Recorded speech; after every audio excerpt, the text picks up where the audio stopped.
Gikan sa 106.7 DYIS FM Radio Ugyon, ari ang Ugyon Balita. Impormasyon kag mga pahibalo. Ugyon Balita. Maayong hapon sa tanan. Gikan sa hulot balitaan ka Radyo Ugyon. Yari na Ugyon Balita Agosto 9, 2023. Lapit 95 ka gramo ka illegal nga droga na kumpiskar sa Iloilo sa sulod ka isa ka semana. 13 ka wanted person sa Iloilo nagkaladakpan.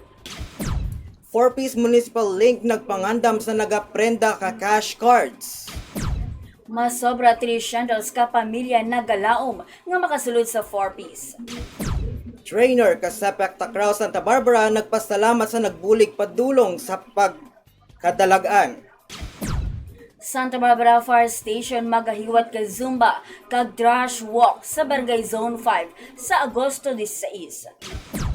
6.9 million nga ginapaabot nga mga boto sa barangay kag sangguniang kabataan election sa Western Visayas.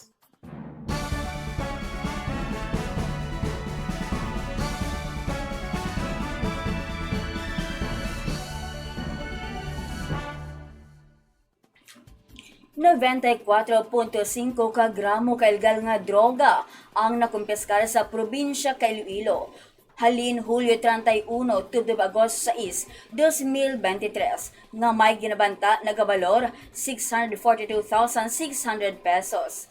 Ini paagi sa ginpatigay nga buy-bust operations sa Banwa Kabingawan, Barotac Viejo, Carles kag siyudad sang Pasig.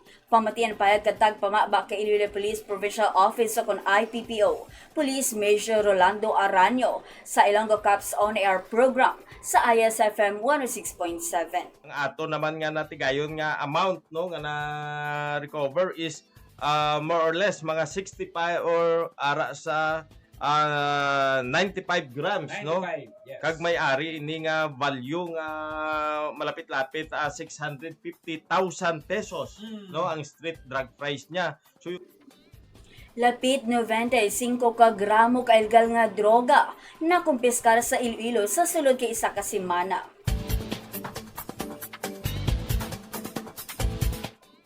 Sa sulod lang sang isa ka semana, 13 ka wanted person sa probinsya sang Iloilo ang nadakpan ka mga kapulisan.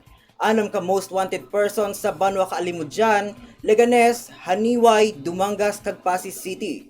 Samtang 7 naman ka other wanted persons gikan sa Banwa Kauton, Leganes, San Miguel, Lambunaw, Barotac Nuevo kag Estancia. Pamatian ang pahayag katag pamaba kay Iloilo Police Provincial Office sa kon IPPO, Police Major Rolando Aranyo sa Ilonggo Cops On Air program sa ISFM 106.7. sa wanted person. Sang gintaligdan lang nga semana may ara sang 3C ka mga wanted person or mga fugitives nga natigayon naman kita nga nadakpan. Kag sa out of 13 may 6 diri ka most wanted person nga 13 ka wanted person sa Iloilo nagkaladakpan.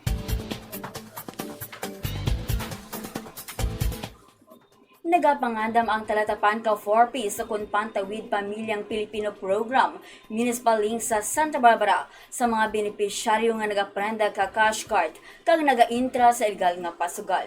Sa diin may nasampula na sila nga gindula sa listahan ang pangalan nga taga-barangay Inangayan sa grounds nga pawning kag cash cards kag illegal gambling. Pamatian payag ni 4-piece Municipal Link Claire Tingala. Beneficiaries kami nga ma-found out naman nga why nagapati sa policy kong program. May mga kami karan nga may mga disciplinary action kami karan nga ginagawa. For example, may na-release kami nga isa ka beneficiary from Barangay Inangayan due to ang reason is gambling kag pawning of cash card. So hindi lang to nakalabuot dito na sa third offense. Pero before karanlawig na proseso ang ginihimo naman for case management. Ang mga nagalapa sa guidelines ang gilayon nga ginapatawag ka 4-piece link. Gina-council, ginahimuan ka report ka gina-hold ang cash grant sa partikular nga bulan. Kag kung maglabot na sa third offense, ginahimuan na ka case management report. Rason sa pagdula ka pangalan kaysa ka 4-piece beneficiary. 4-piece municipal link nagpangadam sa nagaprenda ka cash card. 328 ka pamilya sa Banwa, Santa Barbara ang nagahulat nga makasulod sa Pantawid Pamilyang Pilipino Program o kon 4-piece. Suno kay 4-piece Municipal Link Claire Tingala, sa sulod ka 832 nga target nga i-replace nga mga benepisyaro subong nga Agosto, 399 lang ang bag-o nga nakasulod. Kung sa diin as of June, 1,624 ang mga active 4-piece beneficiaries sa Santa Barbara. Dapat hindi magsobra sa 3 ka mga kabataan o kung estudyante ang pwede i-cover ka 4-piece nga nagaedad halin 3 ka tuig tubtub 18 anyos. Ang elementarya nga kabataan ang may 300 pesos nga allowance, 500 pesos kung junior high school kag 700 pesos kung senior high school. Kag may 750 pesos pagit para sa health allowance kag 600 pesos para sa rice subsidy. Mas sobra 300 ka pamilya nagalaon nga makasulod sa 4-piece.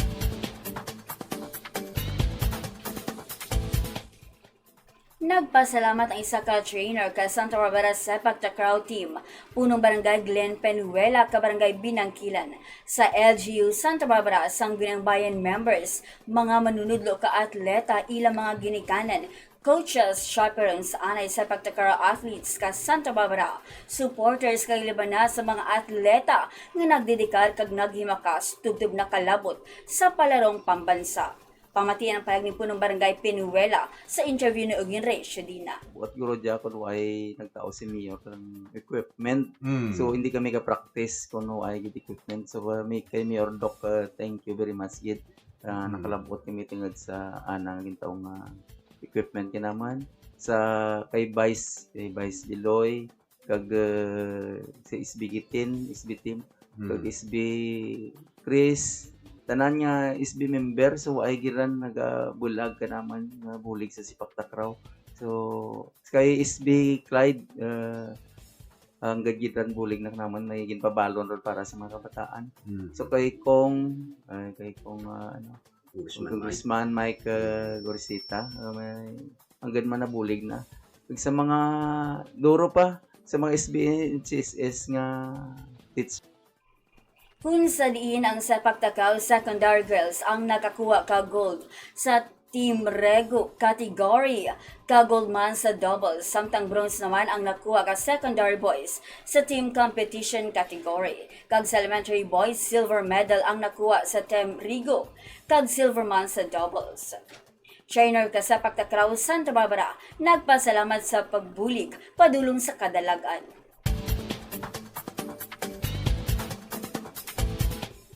Angot sa pagselebrar ka Bureau of Fire Protection Anniversary subong nga Agosto, magahiwat ang Santa Barbara Fire Station ka Zumba kag trash walk ukod pagpanglimpyo sa Barangay Zone 5, Santa Barbara, particular sa likod sang tienda o kun sa covered gym sa Agosto 16, 2023, sugod alas 6 sa aga. Pamatian ang pahayag ni Senior Fire Officer 3, Terzo P. Obera, Acting Municipal Fire Marshal sa interview ni Ugin Ray Shadina. Sa Pizza 16, may gipili kami nga barangay, no? Dito magahiwat kita sa Pizza 16, may gipili kami nga barangay, no? Dito magahiwat kita sa Sumba, no? Sa ang barangay Zone 5 sa Wednesday, no? Pagkatapos ang Sumba, mabuligan naman ng barangay mga trash walk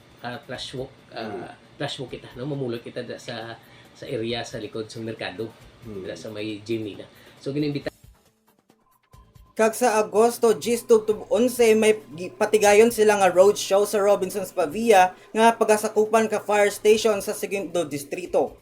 Igapasandayag ang mga kagamitan sa pag-rescue, pagbulong, pagpatay kasunog kag uniforme ka bumbero. Kag may mga pahampang o kon aktibidades man para sa kabataan. Santa Barbara Fire Station magahiwat ka Zumba kag trash walk sa Barangay Zone 5 sa Agosto 16.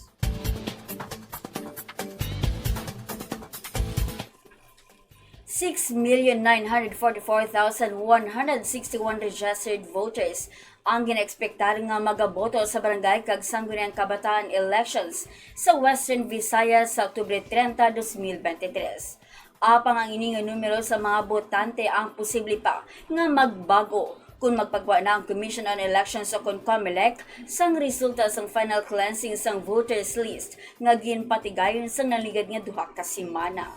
Sa tion sang cleansing voters list, ang Election Registration Board sa kundi RBs ang gina-double kung multiple check ang mga registration records sa agud may baluan kung ang rehistrado nga mga botante ang aktibo o kung buhi pa. As of June 2023 sa Western Visayas, 5,179,738 ang narehistro nga magaboto sa barangay election. Kag 1,764,423 ang nakarehistro sa sangguniang kabataan. Kung sa rin ang election ang natalana sa Oktubre 30, 2023. 6.9 million ang ginapaabot nga magaboto sa barangay kag sangguniang kabataan elections sa Western Visayas. Kag amuyad ang natipon nga balita sa bunga adlaw. Tubtubwa sa pareho nga oras kag istasyon. Sa DYIS FM 106.7, ini si Eliza Cordero. Kag ako si JJ Bordon. Mayong hapon. Inyo nabatian ang mga natipon nga balita, impormasyon kag mga pahibalo. Nagikan sa Ugyon News Center.